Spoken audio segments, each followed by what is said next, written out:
Welcome to Slightly Off Script, the marriage show where we remind you that marriage can be stupid good and wicked fun. I am one of your hosts, Bethany Needham, here with my lumbar-supported Andy Needham. Listen, we're only like podcast 20, and I've learned that this broken gamer chair from our children's bedroom, just doesn't offer the support. So what do you got back there? A little frilly pillow? A little frilly pillow. A little something special? Well, your daughter took after you and has 100 pillows under bed, so I love too it. many. No, it's beautiful. Her room looks so put together. She does do a great job with the room, but the pillow thing's out of control. She's got a designer's eye. I appreciate that. I think we're actually podcasting now, finally, after multiple failures. Yeah, for now. Let's see. I've lost track of how many things have gone wrong. And it means it's going to be a great episode. It should be. Or we weren't supposed to do it, and we are pushing through all of the Holy Spirit warnings to run the other way. Okay. Yeah. We'll see how it plays out. We'll see. Lord, let the camera work. Jesus, take the wheel. Take the wheel. So we get to lead worship together this weekend and last weekend, which is really great. Yeah. Literally this morning. That's right. It feels like a really long day. It was the same day that we're sitting in right now. Same day. It's an early morning. Yeah. We've had a full day though, because we led worship. We worked on speaking stuff, and I cleaned the house. It's been a big day. You've done a lot. Yeah. Yeah. I'm tired. Worship leading is like your jam now. You are known for this. Well, I don't know about being known for it, but I do enjoy it a lot. Yeah. You have some fans at our church.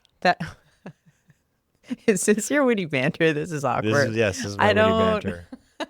I do not think I have fans at church. I think I have people that go there that know who I am. That's what a Christian answer sounds like. I guess you just put a spiritual cover on this. Yeah. I was I met a family last week, and they were like, first of all, they didn't know that we were married, because you have led worship more often at our home church than I have recently. Recently, yes.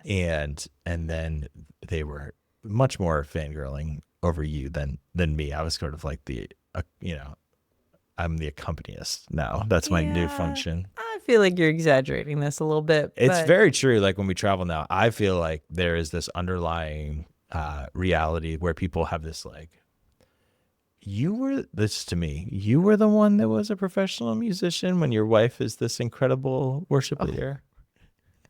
This is so awkward. Let's go back to the frilly pillow conversation. Well, I've been thinking about this for a long time, and I actually have an announcement to make here today on the podcast live that you have no idea what this is going to be. Are you ready for this?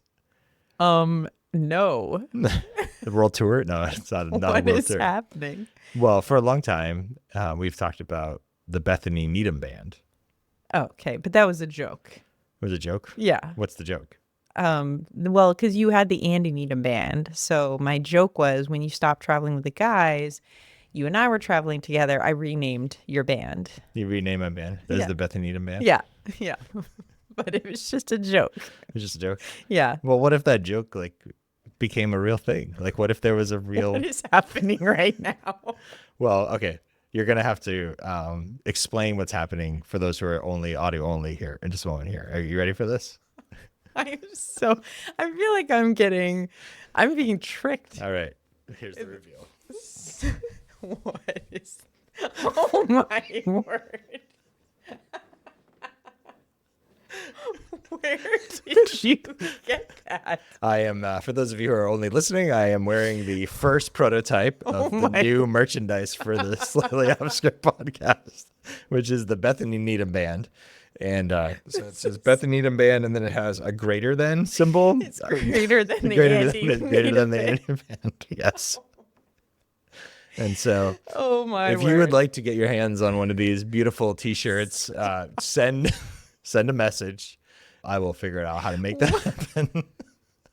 No, people can't wear that. Yes, I am definitely wearing this, 100%. Oh my! I don't know how you pulled this off, and I had no idea. Wait, where did you order it? Canva. I'm crying right now. Not because She's so excited that so many of you are going to want to order this. It's going to be so good. Oh, I don't think I've ever. I don't know if it's embarrassment that I'm feeling. What do you? I want to articulate your emotions at this particular moment. I don't know if I can. The Bethany Needham band. So I think I've mentioned this at another time, but I think what's awkward for me is I have chosen to step into worship leading with you because I feel like God opened that door. And again, I feel like you spoke very specifically to me a few years back about embracing who he's made me to be and not keep that voice in my head of what I think a vocalist or band, or not band, but worship leader is. Or band. But truthfully, I have surrendered this to God. I don't think I am like feeling like, I'm killing it. I feel like this is overselling me. That's all I'm going to say. So I am the charter member of the Bethany Needham Band fan club. There may not be other members, but I've been there. Okay. And I have the t-shirt. I love that you made it. I actually think that that's adorable and disturbing. I want to say that the other thing that I'm excited about. Yes. Is that I surprised you. I'm not going to lie. I did not see that coming. You did not. I wasn't sure where that. I knew I had one shot. You had one. And I'm terrible at keeping secrets. You know that about me. Well, you nailed that shot. Well done. It's now documented. I don't know how this is going to translate onto the podcast, but that is something special right there. Is it just you ordered one t-shirt? It's the prototype. It's the prototype. The test run. Oh, I love it. Okay. I can order more. Oh, good. What color do you want? I'm not wearing. Do you need the name Bethany bigger on it or something? No. Do you want your face? Can we go on for Fenway? That would be pretty cute. That'd be pretty cute. Oh, a little dog. Dog one. I don't know if that is available on Canva. Yeah, probably not. Yeah. We'll just force a regular t-shirt on her. She'll be fine. That's right. So she can be the third member. I think we're living into one of our marriage values here. Is one of the marriage values humiliation? Play. Play. Okay. Oh, yeah, that was my second guess. I thought it's funny for both of us. You're not humiliated. You're just mildly embarrassed. I'm just caught off guard. Yes. You're not humiliated. No. You are not. Say it. No. Also gaslight. Fantastic. All right. Now I got to not look at your shirt the whole time we do this podcast. There's going to be moments and you're just going to look over at me and you're just going to see the shirt. Did my brother know that you made this? Nobody knows. Nobody knew? Nobody. Wow. Just me. You kept that to yourself. I did. That's amazing. Mm-hmm. I'm actually pretty impressed because listeners, he really struggles to keep secrets. In fact, this came up recently because he planned a surprise getaway. And he did tell me as much that, like, I have a surprise for you, but he didn't tell me anything until we're sitting on the couch and my daughter is FaceTiming me. So obviously I'm sitting there when he tells my daughter. Well, she was coming home for that week because it's spring break. And I was like, oh, yeah, that's the week that I'm taking your mom to Boston overnight. And I was like, yeah, I was like, and there went the surprise. There's still surprises in there. I'll keep the rest of it a surprise. But I am terrible at keeping surprises. But I did tell her daughter. So how do you feel having young adult kids? Isn't that interesting? It's wild. It is wild. I love it.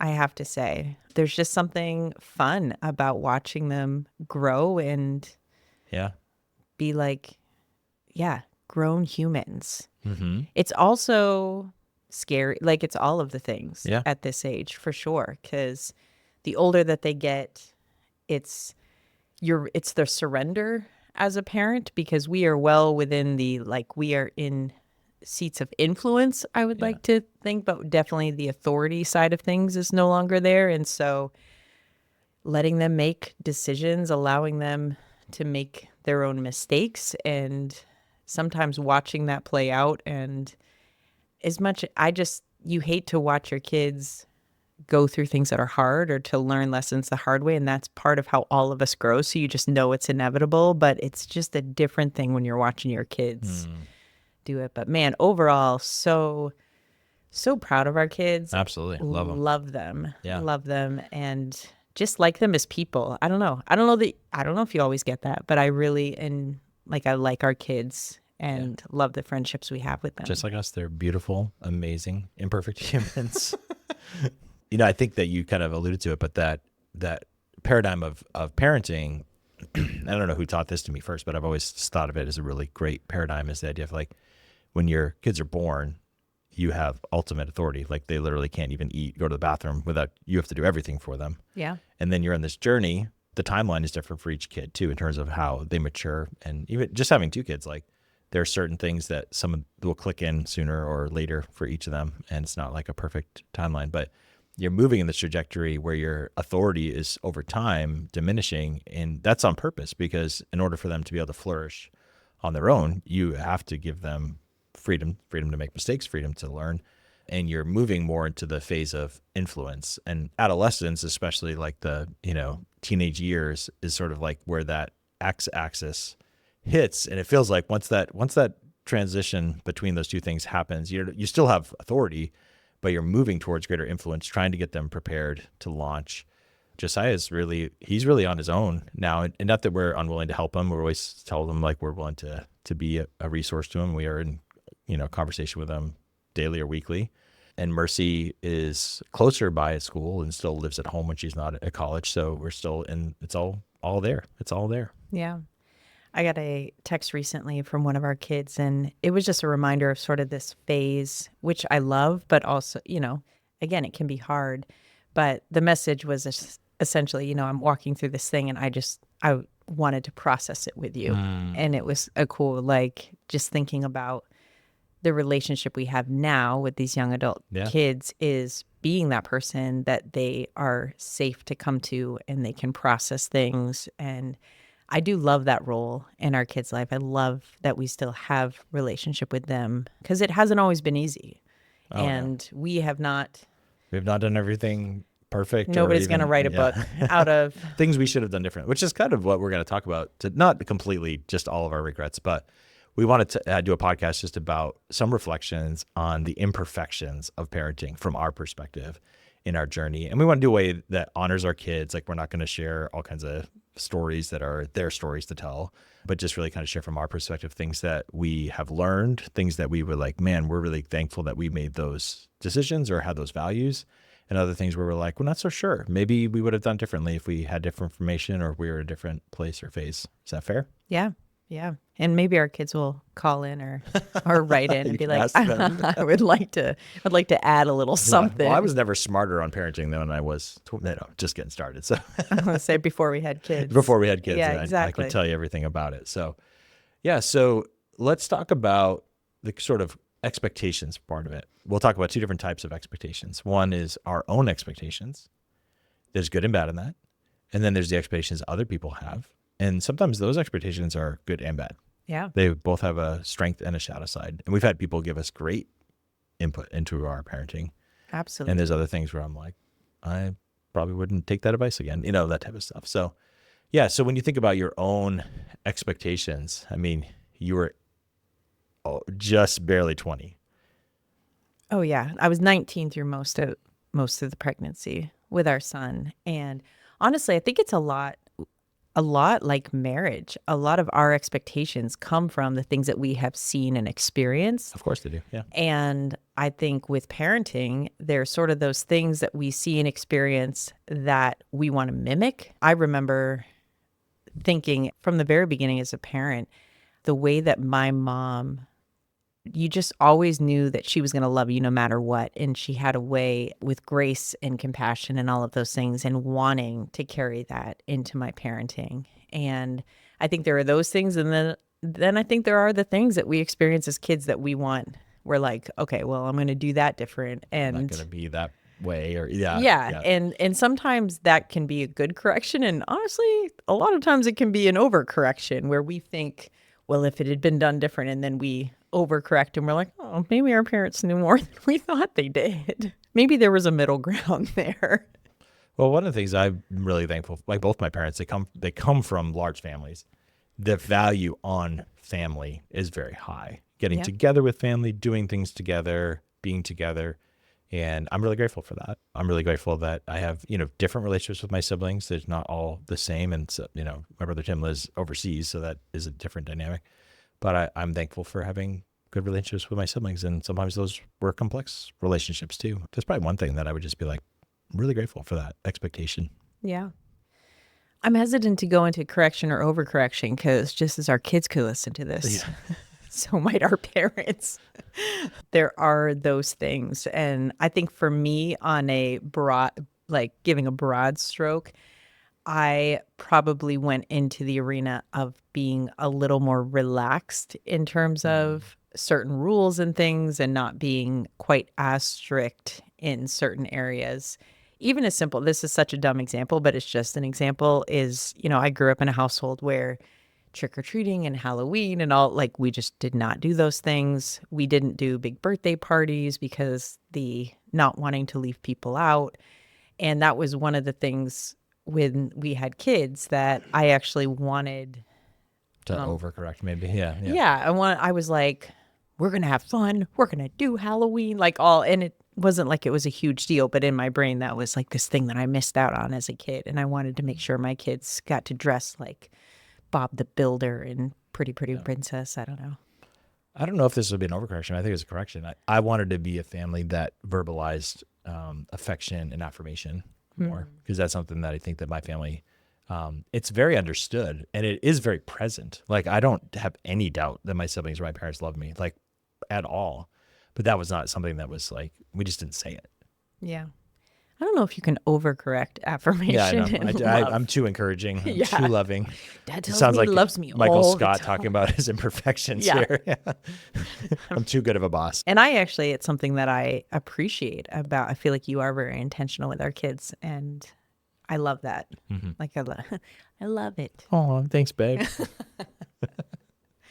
Yeah, other people's expectations. That was a hard one for me. Now, first, I have said this to friends, but I am so grateful that social media was not what it is now when we had young kids, because I do have, such a burden for what moms go through now, because it did exist at a different level of people just having ideas about how you should parent. But you didn't have to worry about the entire world's ideas. Yes. Yeah. And I will be honest that at, 19, 20-year-old me, I questioned everything. Like, I didn't think that I knew what to do as a parent. But when too many voices started speaking into that, I did struggle at times to actually come before God and trust God's spirit leading me into things. There was a time where I felt like I probably put too much emphasis on trying to make everybody happy with how I parented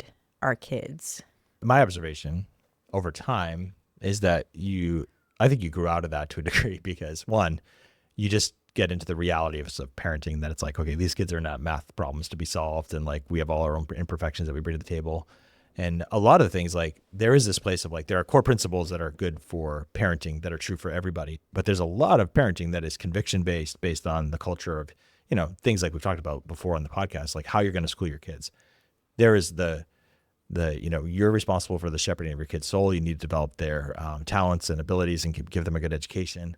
But then how you do that, a lot of that is based on where you live and the climate of schools that you're around and what resources you have. And are you someone who's like really wired to be a homeschool parent or not? And even if you're not, how do you weigh that? So like, all those things are just, I feel like there's not like a playbook that everybody can just pick up and be like, this is how you do it the right way. Yeah. I don't know if this is still true. It's funny that you said I either gave up or whatever on people's expectations. But you know what I think some of it was, truthfully, is I found that the younger my kids were, the more strongly opinionated people were about the right and wrong way of doing things. But the older kids get, the more gray areas people are a little less. It's not that they don't, it's almost like they're realizing that these kids are not math equations. But I just, as a young mom, the strong opinions around everything from, are you bottle feeding? Are you breastfeeding? And then it's, how are you sleep training your kid? Do you let them cry? And do you have them sleep in your bed? And all of these million. Yeah, like little. And it may seem silly, but when you're a young mom and you're trying to figure all of these things can be overwhelming. I still remember this when it was, I think Josiah was almost 3 and somebody made a comment. I don't even think it was necessarily to be rude, but it just hit me where they asked how old he was and they're like, oh, he's not potty trained. And I just remember thinking, was I supposed to potty train him by now? Like, did I miss something? And I remember calling a friend in tears and explaining to her, like, I didn't know. Like, I didn't know I was supposed to do that. And luckily, it was such a gracious friend who, again, we said some expectations from other people are helpful and some not so much. But this friend was one of those friends that actually was very helpful to me as a mom. And I just remember her saying, like, listen, the truth is when he's ready, you're just going to know, like when he's ready, it's going to happen. She's like, I can give you some ideas of things. She's like, but the reality is there's no magic number that, gosh, if he's this old, you've waited too long. And it's fun as you get older though, because you hear like, you'll have, as you're an older parent, you'll hear younger parents be like, we decided this weekend we're going to potty train our kid. And it's like, okay, I mean, again, there could be like, okay, we're dedicating this weekend. We're going to like give it the college try. We're going to go after it. And for some people, like that works great. But there's also, I don't think it's cynicism, but there's a little bit of just like that. You've lived a little bit of life and you're like, we'll see how that goes. I think cynicism is a bad response to this, even as an older parent, but just that sort of like gracious, it'll work if it's supposed to work. And I remember when you were working in student ministry at Chapel, you mentioned this idea of like how parents in different phases. You talked about how you talked one time with the children's ministry director and we're like, look, I think that my job's easier than yours from the parenting perspective because your parents as the children's ministry director, elementary, younger, those parents still think that they have it all figured out. And my parents as teenagers, most of them are kind of like, just like, help. Yeah. Yeah. And I think that's honestly what I felt as a mom was when you got young kids, you have all these other people with young kids who are like, this is the way, like they're just very emphatic. Everything's black and white. And then as your kids start to get older and collectively, all of you as parents start going through these seasons where they get a little older, all of a sudden they develop opinions and all of a sudden you say one thing and they do another. And the book that worked for these 12 other people is not working so well for your kid. And it does start to soften those a little bit and not totally, but for me, I do think part of what on the whole, what happened for me as a mom was my kids humbled me. The books and the equations and all of the things just, they didn't work. And I did have to come to this place, one, where I had to come to terms with my own humanity and weakness and everything else. I had to learn to love my kids even when they weren't responding how I wanted or thought they should. And then in doing that, I had to recognize that that other parent that I was looking at was also walking through the same journey and we're all doing the best we can with what we have in that moment. Yeah. I just have such a clear, vivid memory of the first time we got a phone call from the school about Josiah. We were living on Hudson Street in Northborough. And I remember it was, some sort of behavioral thing that at the time felt like it was like our kid's going to prison. I mean, it was probably like, I pushed somebody on the playground, whatever. I think God gave us a kindness in this because I do remember immediately us talking, just you and me, and being like, I'm really having to process here. What if my anger is about my reputation being kind of damaged, quote unquote, and what if this is like, I'm disappointed in our child's behavior. And to be honest with you, I think it's probably more that I'm embarrassed. Yeah. Yeah. It's funny. I can remember a contrast of that call and I do remember it. And I think our kid was at least kindergarten or first grade. Yeah. So young. I want to say it was first grade. And I remember the thoughts in my head at that point being, oh my goodness, they're going to end up in prison. Like just playing out just catastrophizing everything. Now I'm that parent. I have that kid. Yeah. Yeah. But then the flip side is also there was this defensiveness that sort of kicked in too. Yeah. And then fast forward, I remember a call coming in when I want to say it was the same child in middle school. And a similar instance, in fact, that had happened on the school bus. And I just remember the principal or assistant principal calling, and they almost seemed timid on the phone to bring these poor school administrators getting beat down by. Well, they literally, I think the conversation started, I'm sure that there's more to the story than, and they kind of walked me through the story. And it was essentially like our kid made a poor choice. And so I sort of listened. And I remember that moment, one, not feeling as panicked, being like, yeah, this is something that a hormonal middle school kid who, whatever, like this could happen. And I just remember saying that to the assistant principal, like, no, because they actually worded it like, I know this probably does not sound like something that your child would do. And I was like, well, it sure does. I was like, why wouldn't it? I was like, I have a sinful kid that. We're talking about the nature of humanity, and I'm going to give you a theological treatise on the sinful fallenness of the human heart. No, you didn't do that. Okay.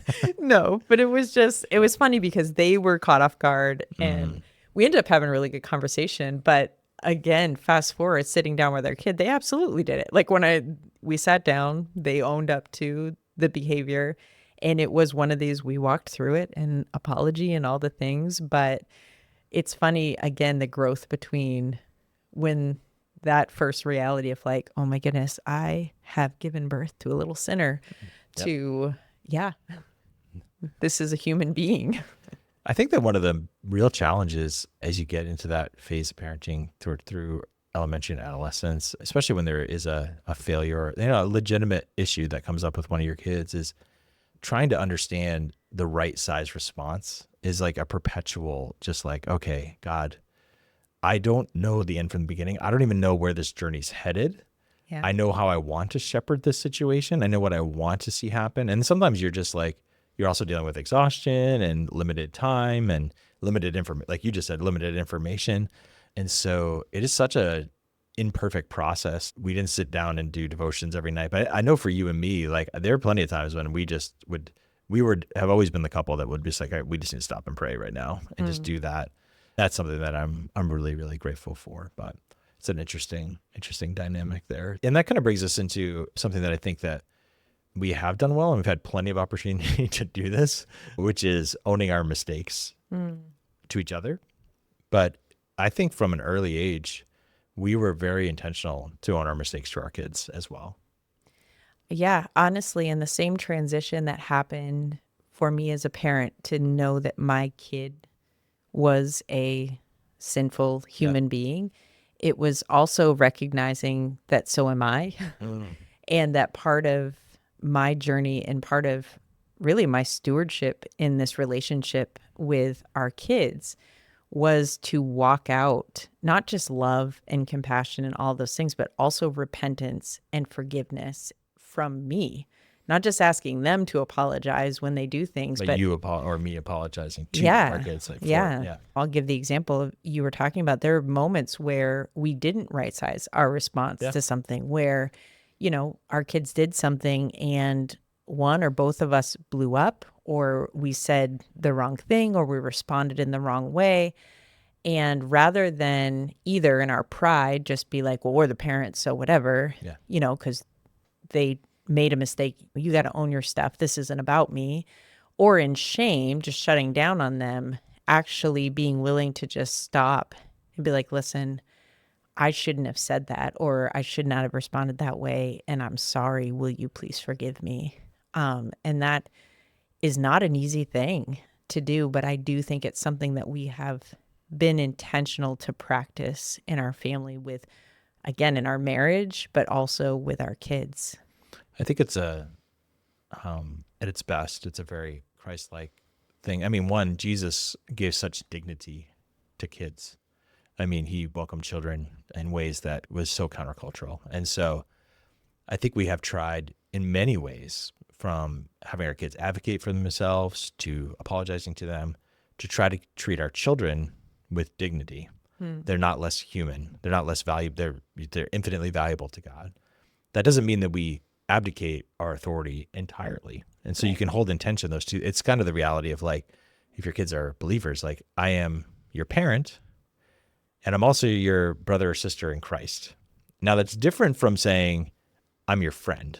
And that's something that I think we've tried to be careful about as well. But when you operate in that way where you hold those two dimensions of like you have a parental responsibility and an authority and the dignity of the human heart and the soul that God has crafted, if you hold those two things in tension, it gives you the permission to be able to say, like, I am still an imperfect sinner, saved by grace, being perfected day by day in Christ. Well, in this side of eternity, I will still fail. I'm not done failing. I'm going to keep failing. I'm going to try to make different failures. Like that's kind of the part of trying to be.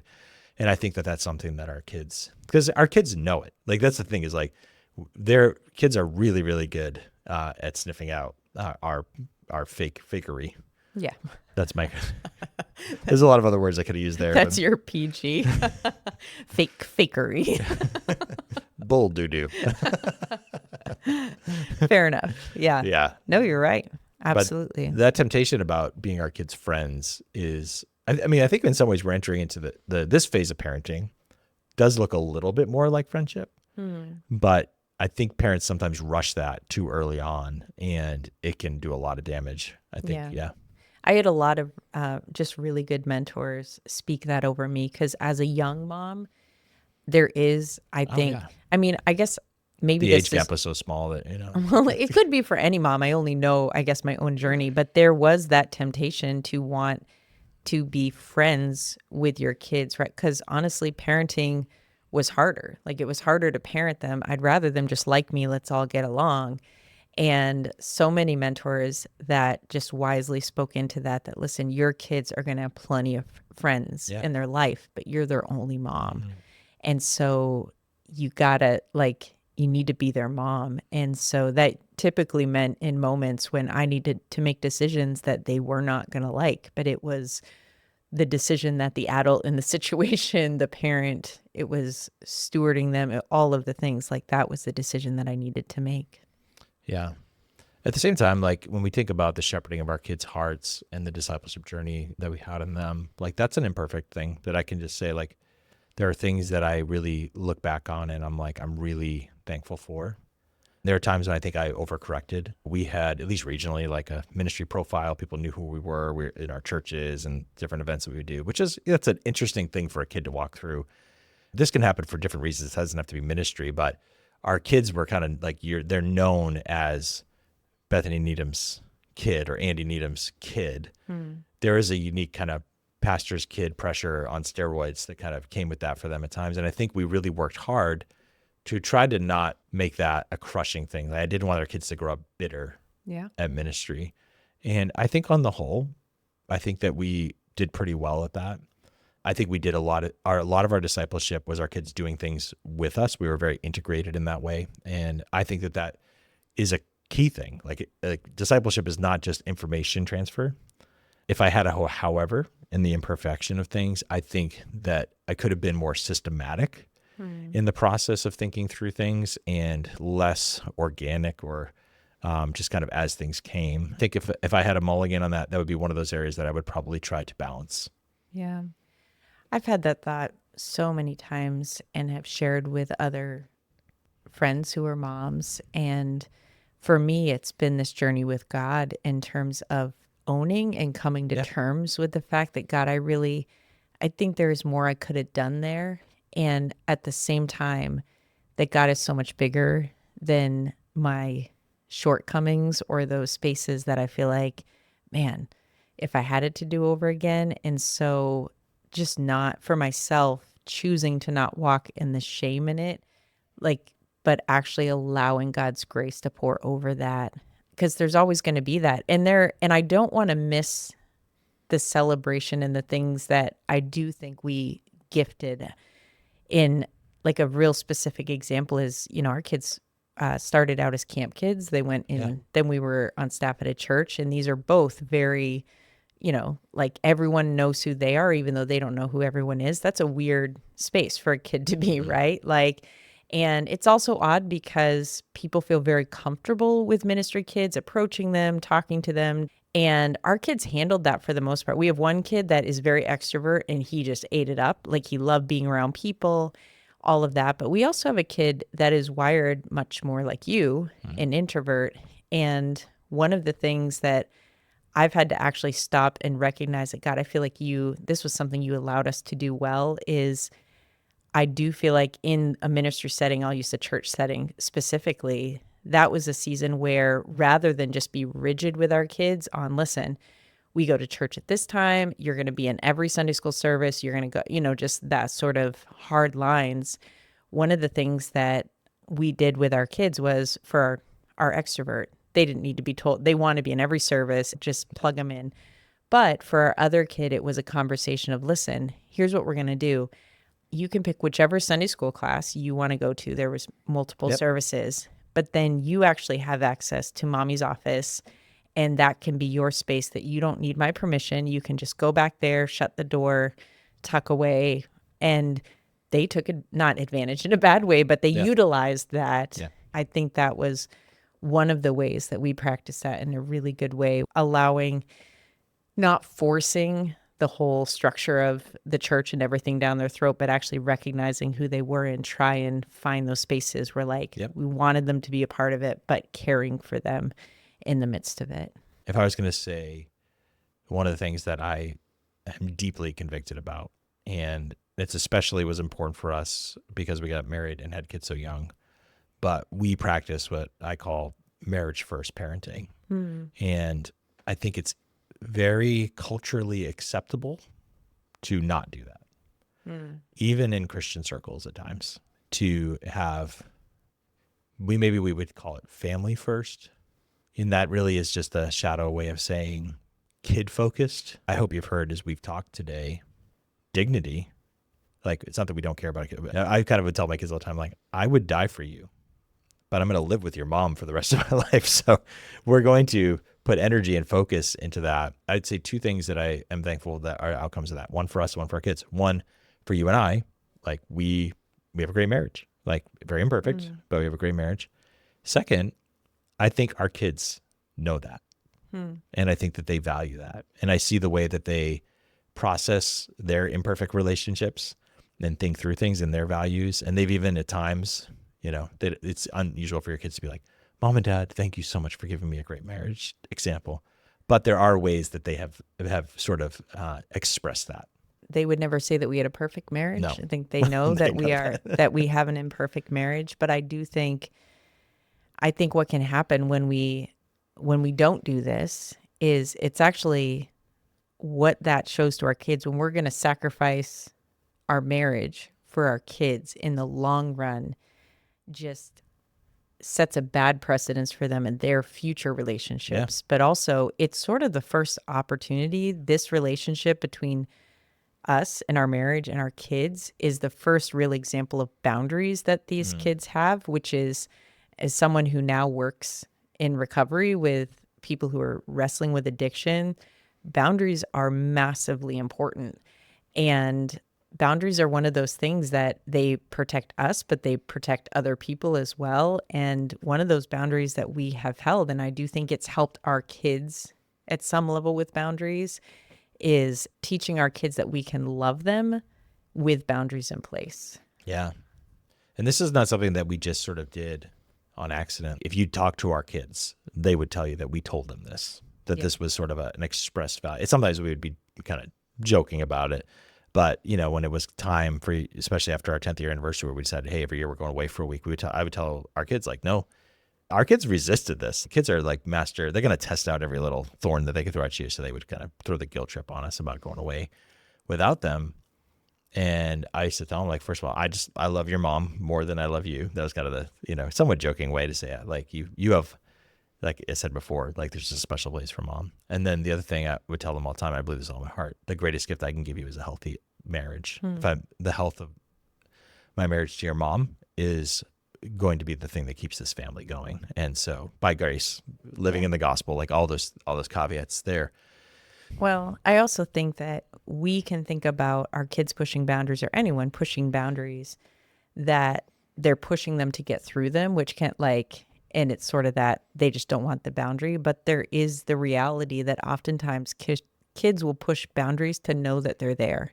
Yeah. And it actually creates stability and safety for them. And so the worst thing that we can do is to feel that resistance from them and just be like, oh, okay, whatever you want. Because in some ways, the thing we're trying to create, we're actually ripping apart, which for them, the stability of their parents' marriage is a stabilizing force for them as kids. And so holding that boundary, even if they push against it, is actually reassuring to them. So as we wrap this up, I mean, I think about our listeners. Anyone who listens to this who is a parent who's married is probably going to hear things in there where they're like, oh, you know what? That's one of those areas that we were, you can just say it. It's okay. You're stronger than us in it. That's we're comfortable with that. There's probably other things with like marriage first parenting where people might feel, maybe they've even lost a marriage and now they're remarried or parenting in a different context. So what would you say to our listeners that you're saying to yourself in terms of grace? Oh, goodness. Yeah, we need to show ourselves grace as parents. And this is not an excusing sinful behavior that's not what I'm saying. But I do think there's a side of this where, one, we need to recognize that the world, including our kids, already has a savior and we aren't it.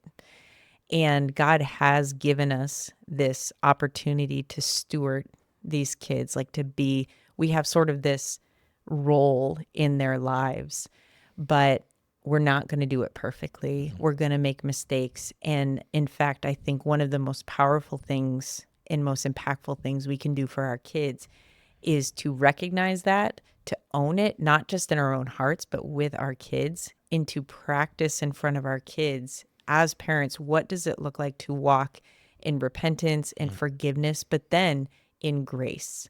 Because I think one of the things that can be a danger in this is if you live in that repentance side of it, is we can start parenting out of guilt almost, or parenting out of shame. And ultimately in that walking in grace, we can walk in confidence as parents in that, and we can parent in confidence. And our kids need that as well. They need us to step up and be parents. They've got plenty of friends. And honestly, I will speak as someone with young adult kids. You'll get to be a friend to your kids. Like that season will be there. But for those who are listening and you have young kids, like this time it's not forever. But man, this is such an important time for you to, again, what does it look like for you to walk in like owning and acknowledging that you're imperfect, but walking in repentance, forgiveness, grace, and confidence. Yeah. I mean, I said the greatest gift we give our kids is a healthy marriage. And I do hold that true, but I do think that the other aspect of that is to give them the example of being an authentic Jesus follower. And that's not just the head knowledge. That's just knowing that you're a good Christian, that you do ministry things or whatever that looks like. It's really them seeing, sometimes walking down and seeing mom sitting with their Bible or praying, or just, a lot of my parenting right now is sending texts to my kids telling them, what can I pray for this week, or what's going on, or them reaching out about those things. And so, yeah, we'll just keep on being grace-filled, imperfect parents. And yeah, thanks for being an awesome mom. You're really great. Thanks for being the best dad with the worst t-shirt. When does the album drop? There's no album that I'm aware of. I didn't even know there was a band or a t-shirt. It's a secret drop because you didn't even know about it. I didn't even know about it. No, this has been great. And, I know people who are listening that they're like, this is, maybe they're not parents and this doesn't necessarily apply. But I do think we all have influence in people's lives, and this can kind of cross over into that. So sweet. Well, thanks for doing this today. And thanks for enduring my little joke here. I appreciate it. And it is a real t-shirt, and I will make them for people. So that is not a joke. So oh gosh, I don't know how I feel you can about message this. Me online through our social media channels. It's Slightly Off Script on Instagram or Facebook. You can send me an email at andy@andyneedham.com. And if we get enough interest, we will do an order. It'll be good. I don't know if I am more nervous that people will actually wear this, or if it's going to be more like a hit to my ego, if like zero, like just crickets. People like, no. Please help overcome Bethany's insecurities by ordering a t-shirt. No. I think it'll be awesome when we show up at like a random church and there's just a person wearing a shirt it'll be so good. So, oh man. I love you, babe. I love you too. Thank you, listeners, for enduring. All of this. We'll see you next week. Who knows what? Maybe we'll have a new merch item. I want sweatpants now. Sweatpants. I want the whole line. Let's do it. Bye.